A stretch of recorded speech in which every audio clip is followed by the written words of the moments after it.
ప్రవీణ్ యేసుక్రీస్తు పేరిట మీ అందరికీ వందనాలు. ఈరోజు మనం మాట్లాడుకోబోయే అంశం విశ్వాస పరీక్షలో విజయం అనే అంశం మీద మనం మాట్లాడుకోబోతున్నాం. విశ్వాసం అనేది ఈ రోజులలో ప్రాముఖ్యమైనదండి. ప్రపంచం విశ్వాసం మీద ఆధారపడిందండి. ఇప్పుడు ప్రపంచంలో కూడా ఇప్పుడు మన కుటుంబంలో కానీ ఇతర సమాజంలో కానీ మనకు విశ్వాసం ఇప్పుడు భార్యాభర్తల మధ్య కుటుంబంలో విశ్వాసం లేకపోతే ఏమవుతుందండి, ఒకరి మీద ఒకరు నమ్మకం లేకపోతే ఏమవుతుందండి, అది ఆ కుటుంబం అనేది చిన్న భిన్నం అయిపోతుంది. అయితే మనం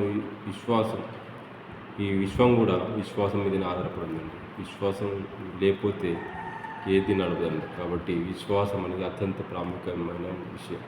అందుకే బైబిల్లో విశ్వాసానికి అతి ప్రాముఖ్యంగా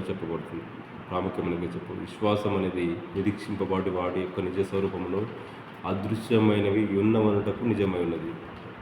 ఎబ్రీ పత్రిక 11 కనపడుతుంది. కాబట్టి విశ్వాసం అనేది నిరీక్షింపబడి వాటి యొక్క నిజ స్వరూపంలో అదృశ్యమైనవి ఉన్నవనటకు నిజమే. కాబట్టి మనం ఏది కనపడతలేదు, మనకు ఏది నిరీక్షింపబడింది, అదృశ్యమైనవి కనపడలేదు, అవి ఉన్నవని నమ్మటమే విశ్వాసం. కాబట్టి ఆ విశ్వాసం ద్వారా మనం ప్రపంచాన్ని జయించగలవచ్చు. కాబట్టి ఈ రోజులలో దేవుడు లేనని వారు అనేకులు నాస్తికులు బయలుదేరారండి. కాబట్టి అలాంటి వారికి ఈ రోజులలో మనం ఏ విధంగా చెప్పగలుగుతాం? మరి విశ్వాసులు కొంతమంది ఈరోజు తుట్టిలు పడిపోతున్నారు. విశ్వాసులు ఈరోజు ఒకసారి దేవుని నమ్మి కూడా దేవుడు నాకేం చేయట్లేదులే, దేవుడు నమ్మినా కూడా నాకు ఏమి ఫలం కలుగుతలేదు కానీ కొంతమంది వెనక తట్టు తిరిగి వెళ్ళిపోతున్నాడు. కాబట్టి దేవుడు అంటున్నాడు, నాగటి మీద చేసి వెనక తట్టు చూడు వాడు నాకు పాత్రుడు అంటున్నాడు మొత్తం స్వార్థం. కాబట్టి మనం ఒకసారి దేని వైపు చూసి మనం వెనక తట్టు చూసినందుకు మనం పాత్రలు కావాలి. కాబట్టి నన్ను ఎవరైతే ప్రేమిస్తారో నా ఆజ్ఞ అయితే గైకుంటారో వారు మాత్రమే నాకు పాత్రలు అంటున్నారు. కాబట్టి విశ్వాస పరీక్షలు. కాబట్టి విశ్వాసం ఉంచినట్టయితే మన విశ్వాస పరీక్షలు ఓర్పు, సహనం అవన్నీ కలపడం. కాబట్టి అవన్నిటిని గెలుచుకుంటూ విజయం సాధించాలి. కాబట్టి ఎబ్రీ పత్రికలో మనం 11వ మనం చూసినట్లయితే విశ్వాస వీరుల పట్టు కనపడుతుంది. అబ్రాహాము, యాకోబుల గురించి మనకు కనపడుతుంది. కాబట్టి వాళ్ళందరూ విశ్వాసం ద్వారా ప్రపంచాలు జయించగలిగారండి. కాబట్టి మనం బైబిల్లో మొదటి వ్యక్తి విశ్వాస వీరులకు తండ్రికి ఎవరు ఎంచబడుతున్నారంటే అబ్రహాం ఎంచబడుతున్నాడు. ఆయన ఏ నిరీక్షణకు ఆధారాలు లేని సమయంలో అబ్రహామ 12వ అధ్యాయం ఆదికాండం 12వ అధ్యాయం ఏం చెప్పబడుతుంది? అబ్రహామ, నువ్వు ఈ దేశం నుండి నువ్వు ఈ స్వదేశం నుండి నీ బంధువులను విడిచి నేను నీకు చూపించు దేశంలోకి వెళ్ళన్నాడు. కాబట్టి నేను నీకు చూపించు దేశంలోకి వెళ్ళన్నప్పుడు దేవునికి ఎదురు చెప్పకుండా మాట్లాడకుండా వెళ్ళాడండి. కాబట్టి ఏటి వెళ్ళాలో తెలియకుండానే వెళ్ళాడండి. కాబట్టి అంత గొప్ప విశ్వాసి. కాబట్టి విశ్వాసాలకు తండ్రిగా ఎంచబడ్డాడు. తర్వాత దేవుడు ఒక పరీక్ష పెట్టాడు.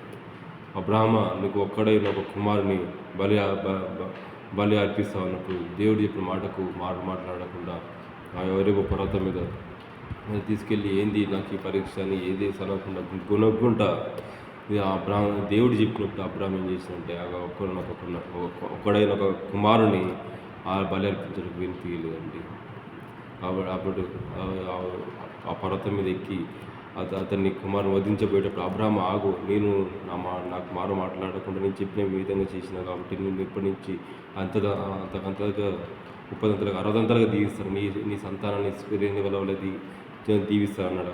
పైన ఆకాశం నక్షత్రం చూడుము, ఆకాశ నక్షత్రాల వల్ల నీ సంతానాన్ని అభివృద్ధి పొందిస్తాను. అప్పటి నుంచి ఎంతగానో అబ్రహాం దీవించినాడు అండి. కాబట్టి ఆ విధంగా మన విశ్వాసంలో ఉన్నప్పుడు అనేకమైన శోధనలు, శ్రమలు, ఇరుకులు, ఇబ్బందులు ఎదురవుతాయి. కాబట్టి దేవుడు మనం శోధించదగిన దానికంటే ఎక్కువ శోధింపలేడండి. ఆ శోధనకు తగిన మార్గాన్ని కూడా దేవుడు కలగజేస్తాడండి.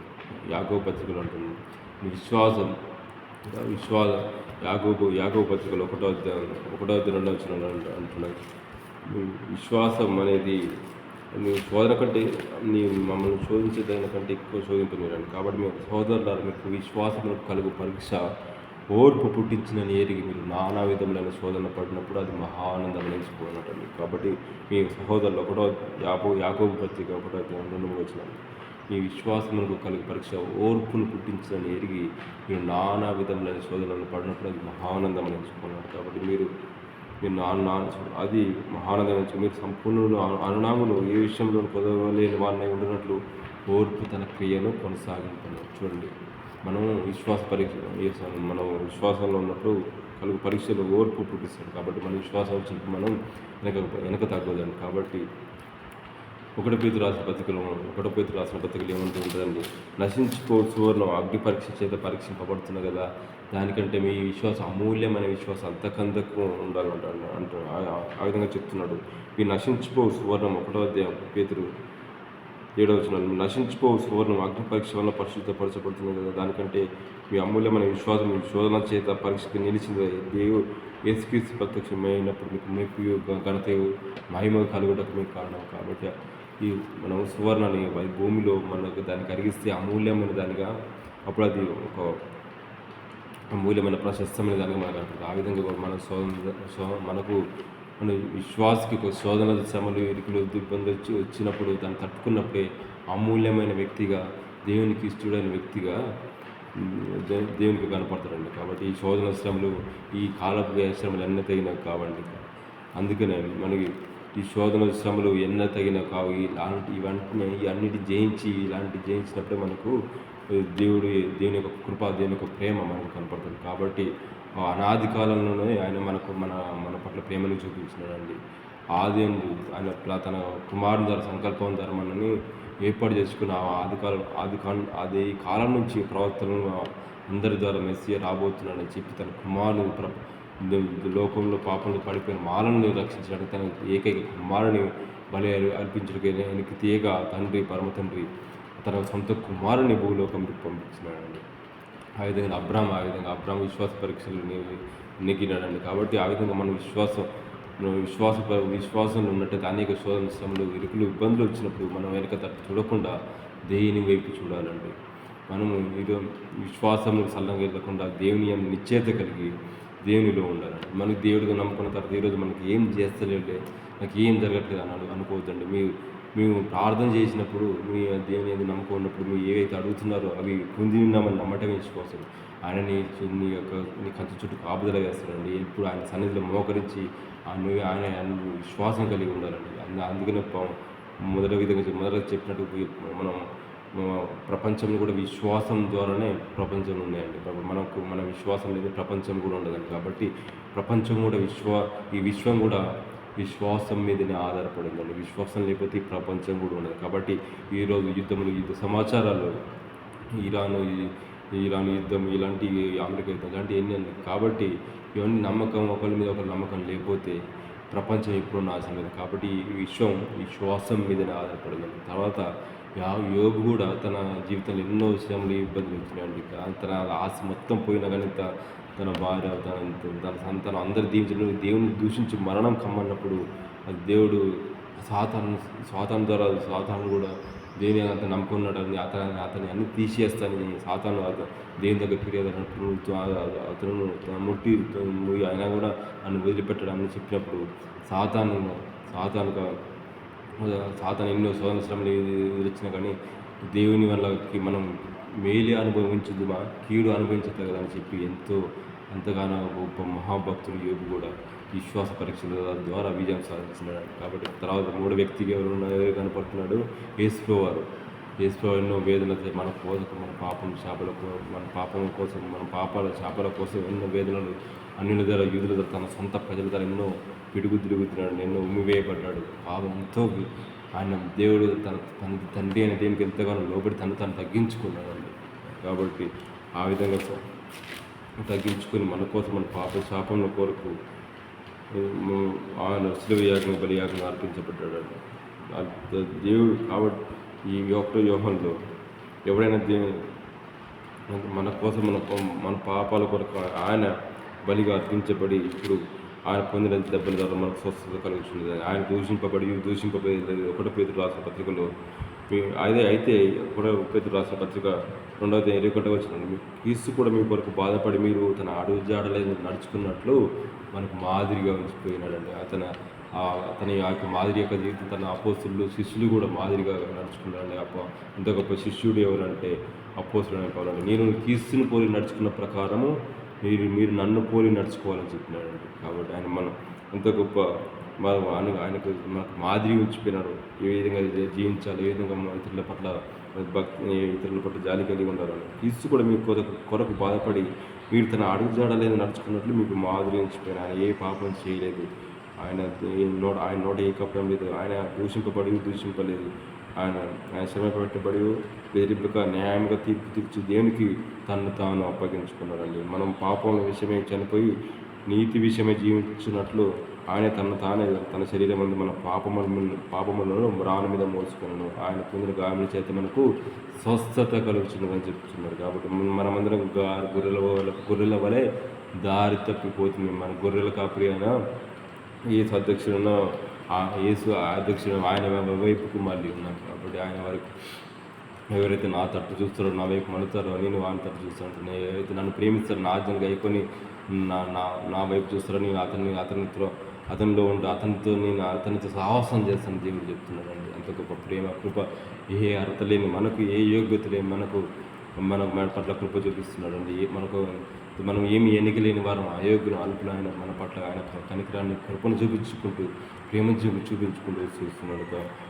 ఆయన ఇప్పుడు ఆయన వాక్యం ద్వారా, ఆయన లేని లోటు ఆయన వాక్యం ద్వారా మనతో మాట్లాడుతున్నాడు. పూర్వకాలం మందు నానా సమయంలో నానా విధంగా మాట్లాడిన దేవుడు ఈ దినవంతమైన కుమారుని ద్వారా ఆయనకి యేసుక్రీస్తు వాక్యం ద్వారా మాట్లాడుతున్నాడండి. ఆ కుమారుడు ఆ వాక్యమే శరీరధారి కృపాసత్య సంపూర్ణంగా యోహాను సువార్తలో 1:18 యోహాను సువార్తలో ఆ వాక్యమే శరీరధారి కృపాసత్య సంపూర్ణంగా మన మధ్య ఉంది. ఆది వాక్యం ఉండను, వాక్యము దేవుని ఉండను, ఆ వాక్యమే దేవుడు ఏంటి అంటారు. ఆ వాక్యం ఈరోజు మనకు వాక్యం అర్థంగా మనకు కనపడుతున్నదండి. ఈ వాక్యం ద్వారా ఆయన మనతో మాట్లాడుతున్నాడు.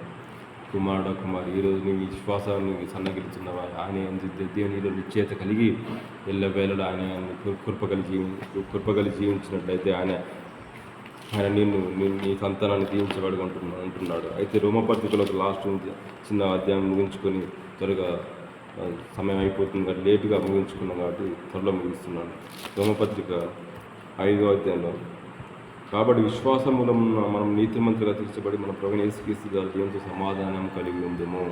ఆయన మరియు ఆయన ద్వారా మన విశ్వాసం వల్ల ఈ కృప ప్రవేశం కలిగి అందులో నిలిచి ఉండి దేవుని మహిమను గురించిన నిరీక్షను ఆశ్చర్యపడుచున్నాం. అయితే అంతేకాదు శ్రమ ఓర్పు పరీక్ష నిరీక్షణను ఎరిగి మనం ఈ శ్రమలు ఏందో అతిశయపడాలన్న ముందు చెప్పినట్లే యాకోబు పత్రికలను ఈ నిరీక్షణ ఏందో ఆనందించాలన్నమాట. శ్రమలు వచ్చినప్పుడు ఆనందించాలి. శోధన శ్రమలు యాకోబు పత్రికలు అంటున్నాం. మనం ముందుగా చదువుకున్న ప్రకారం యాకోబు పత్రికలను ముందుగా చదువుకున్న ప్రకారం మీ విశ్వాసం కలుగు పరీక్ష ఓర్పును పుట్టించినని ఎరిగి వీరు నానా విధాల శోధనలు పడినప్పుడు అది మహానందం. మనకు ఆ శోధన శ్రమలు ఇరుకులు ఇబ్బందులు వచ్చినప్పుడు మనం ఆనందపడాలన్నమాట.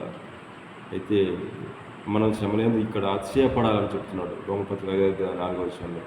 ఏలైనగా ఈ నిరీక్షణ మనలో సిగ్గుపరచదు. మనం అనుకరింపబడిన పరిశుద్ధాత్మ ద్వారా దేవుని ప్రేమ మన ఉద్యమంలో కుమ్మరించబడింది. ఏలైనగా మనం యొక్క బలహీనమై ఉండగా ఆయన క్రీస్తు మన కొరకు యుక్తకాలం మనమే చనిపోయాను. నీతిమంతుల కొరకు ఒకటి చనిపోవటం అరుదు. ఇది మధ్యమాని కొరకు ఎవడైనా చనిపోతే తెగించవచ్చును. అయితే దేవుడు మన ఏళ్ళ తన ప్రేమను వెల్లడిపరుచుతున్నాడు. ఏదైనా మనం ఇంకనూ పాపంలో ఉండగానే యుక్త కాలంలో మన కొరకు చనిపోయినారు. మనం ఇక పాపంలో ఉండగానే మన కొరకు చనిపోయినాడు. కాబట్టి ఇప్పుడు ఆయన రక్తం వల్ల ఇప్పుడు మనం నీతిమంతులుగా తీర్చబడి మరింత నిశ్చయంగా ఆయన ద్వారా ఉగ్రత నుండి రక్షింపబడుతుంది. ఏలైన శత్రువులై ఉండగా ఆయన కుమారుని మరణం ద్వారా మనం దేవునితో సమాధానపరచబడిన వారమై ఆయన జీవించేది మరీ నిశ్చయంగా జీవింపబడుతున్నాము. అంతేకాదు మన ప్రభువైన యేసుక్రీస్తు ద్వారా మనం దేవుని ఎందుకు ఆశ్చర్యపడుతున్నాము. ఆయన ద్వారా మనం ఇప్పుడు సమాధాన స్థితి పొంది ఆయన రక్షణ వలన ఆయన రక్తంలో కడగబడటం ద్వారా మనం ఆయన రక్తంలో కడగబడటం ద్వారా ఆయనతోటి సమాధాన స్థితి కలిగి ఉన్నాము. కాబట్టి ఇప్పుడు యేసుక్రీస్తునందున్న వారికి ఏ శిక్ష విధి లేదంటున్నాడు రోమపత్రిక 8వ అధ్యాయంలో 1వ వచనంలో. కాబట్టి ఇప్పుడు యేసుక్రీస్తునందున్న వారికి ఏ శిక్ష విధి లేదు. యేసుక్రీస్తు జీవం నుంచి ఆత్మ యొక్క నియమం పాపం మరణం నియమం నుండి మనల్ని రక్షిస్తుందటండి. కాబట్టి మీరు మీకు ఈ కాల శ్రమలు ఎన్న తగిన కావండి మీ కొద్ది దినముల శ్రమ కనుక అంతవరకు నమ్మకంగా ఉండము నేను నీకు జీవ కిరీటాన్ని ఇస్తానంటున్నాను ప్రకటన ఆ బలిపీఠం నుండి ఆత్మలు ఏమంటున్నాయి ఆ ప్రకటన ఆరోగ్యంలో దేవ ఎంతవరకు మమ్మల్ని మేము ఎంతవరకు ప్రభావ మమ్మల్ని ఇట్లా ఈ విధంగా చేస్తే మీకు ఇక్కడ బలిపీఠ కింద ఆత్మను మొరపెడుతున్నాడు ఎంతవరకు ప్రభావ ఈ ఎంతవరకు మమ్మల్ని ఇట్లా ఈ బలిపీఠం కింద ఆత్మలు మొరపెడుతున్నాడట ఎప్పుడు తీరుస్తావు ప్రభా అని మొదలుపెడుతున్నప్పుడు మీ సహోదరుల యొక్క సహదాసుల యొక్క లెక్క పూర్తి అయ్యే వరకు ఇంకా కొంచెం కాలం విశ్రమింపబోయినా ఆ బలిపీఠం ముందు ఆత్మను మొరపెడుతున్నాడు ఎంతకాలం ఇంకా తీర్చక ఉంటావు ప్రభా అని చెప్పినప్పుడు నీ సహోదరుల యొక్క సహదాసుల యొక్క లెక్క పూర్తి అయ్యే వరకు కొంచెం కాలం మిగిలి ఉన్నదంటున్నాను కాబట్టి ఇంకా అయితే ఇక్కడ లోకం మీద కొంతమంది లోతు అక్కడ లోతు నివసించే ప్రాంతంలో ఆగా పుస్తమమైనప్పుడు ఆ లోతు ఆ ప్రదేశాన్ని మీకు ఈ ప్రదేశంలో కొంతమంది 10 మంది ఉన్నా ఇక్కడ నశింపజేయకుంటూ ఉంటానని చెప్పినప్పుడు అయితే ఇక్కడ మనం ప్రపంచంలో కూడా ఒక రాష్ట్రాన్ని కూడా ఒక ప్రాంతం 10 మంది ఉన్నా ఆ 10 మందిని బట్టి ఆ ప్రాంతాన్ని రక్షిస్తానని చెప్తున్నాడు కాబట్టి ఈ రోజులలో మనం ఏం చేయాలంటే ఒక ప్రాంతంలో ఒక 10 మంది తయారు చేస్తే ఆ ప్రాంతాన్ని బట్టి దేవుడు ఆశీర్వదిస్తాడు ఆ ప్రాంతాన్ని నాశనం చేయకుండా ఉంటాడు ఆ ప్రాంతాన్ని సురక్షితంగా ఉండనిస్తాడండి కాబట్టి ఆయన కృప ఆయన ప్రేమ ఆయన కృప అంత గొప్ప అపారమైనదండి ఈ యొక్క చిన్న వాక్యం దేవుడు దీవించింది. ఆమె